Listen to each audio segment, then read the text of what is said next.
I'm Lauren. Welcome to my channel. So good to see you guys today. I see you guys subscribing every single week and it just blows my mind. Thank you guys so much. You might have noticed that I disappeared for a little bit, and when I did disappear it was because there was a super huge heat wave and I had to struggle to keep up with my plants. And then as the heat wave went away and it cooled down a little bit, I was able to kind of get more of everything under control. Unfortunately, this weekend there is going to be another super huge heat wave. I do not have air conditioning and my plant room is on the second story.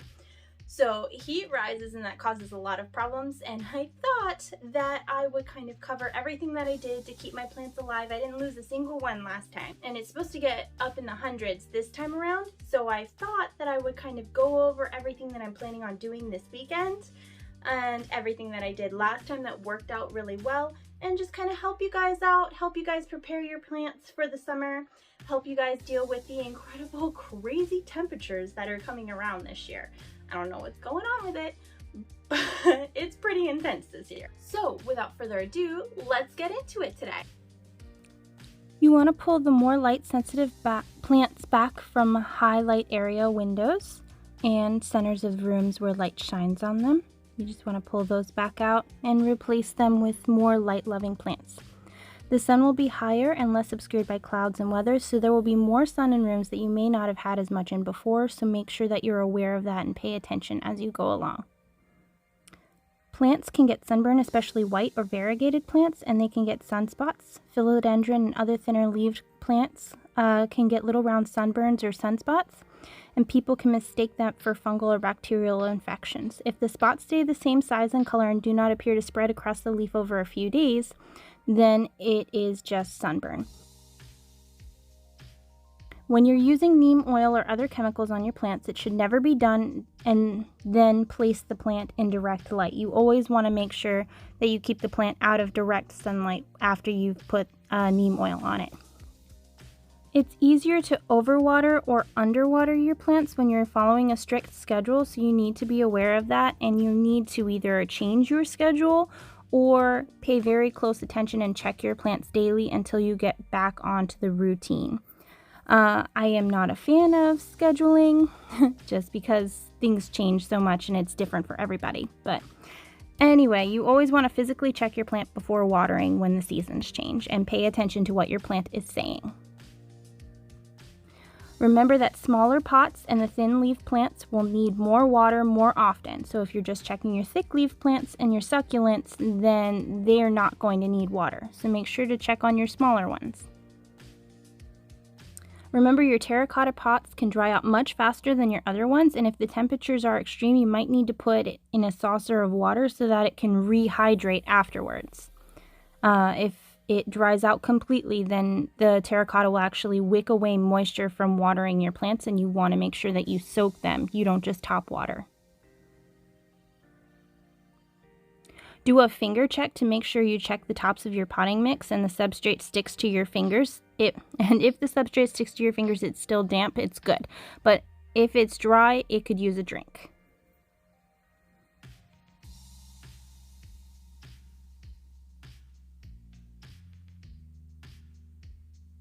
Try to water your plants in the morning when it's cooler, so that way your plant can actually soak up some of the water before the heat evaporates it off, or the pots will actually warm up sometimes and evaporate that off as well, especially terracotta.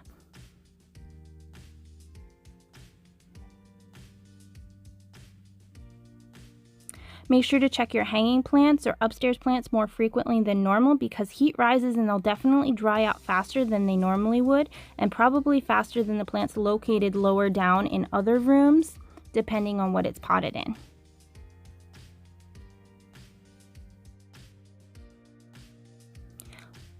Wilting plants from just the sheer amount of heat. I've had so many plants that were in 100 degrees in my plant room and they were starting to wilt. Make sure that you soak them well and then lay them on their side. I actually learned this trick from Greenhouse Girl 94 on Instagram, and it works amazingly well. Using fans is a great way to get air movement, reduces heat issues, and deters pests, and there are many reasons why greenhouses use them and that we should too. It also simulates outdoor wind, making stronger stems.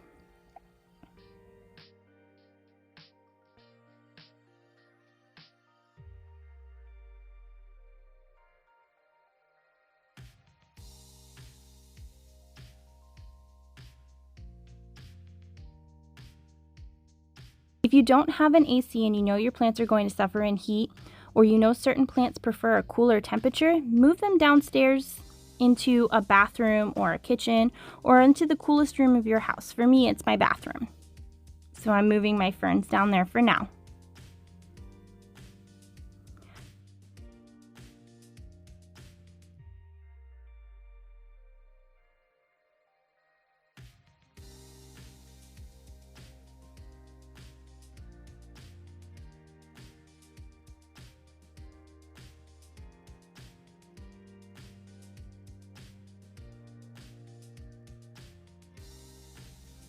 Do not fertilize, prune, repot, or do anything that could add stress to your already suffering plant on a super hot summer's day.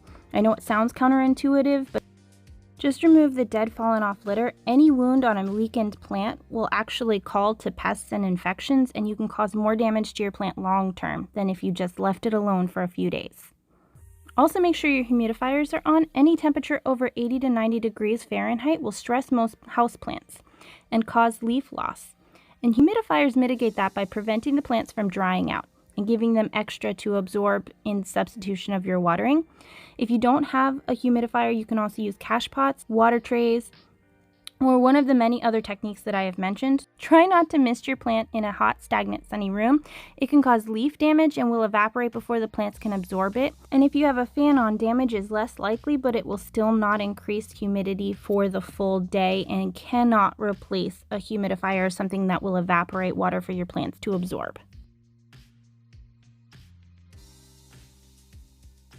Make sure you check out my Instagram at @ThatAwkwardPlantGirl for a checklist to help you prepare your plants for the summer heat. I will have it in my stories for today, and then after that I will move it to my highlights for you.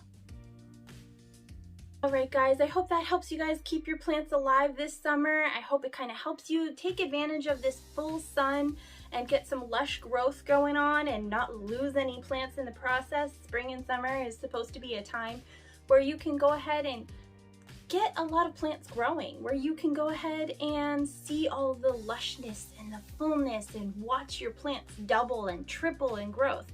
And when they get all cooked and crispy, it kind of ruins the fun of it, right? If this video helped you in any way, definitely give a like down below, and feel free to drop some comments down. What are your temperatures like? How are you handling the plants? Is there anything that you would like to add? We're all a giant plant community, so when we all talk and share our ideas and work together, you know, multiple brains are way better than one. So this is just a few of the ideas that I have had and I have seen around and kind of conglomerated to work for me. But I would definitely like to hear how you guys are handling things, and if I missed anything and you have any other questions. I am rambling on long enough, but there's 2 more videos right here while you wait for the video for next week, and I will see you in the next one. Bye!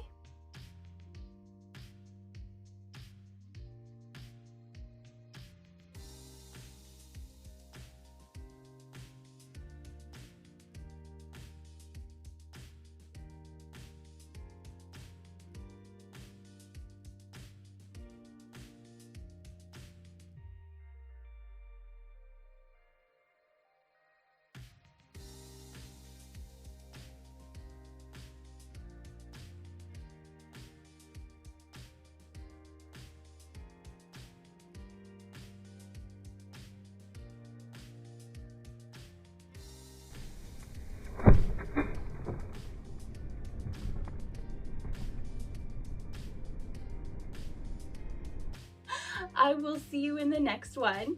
Oh, I am rambling along. But yeah, if this video helped you today in any way, definitely like down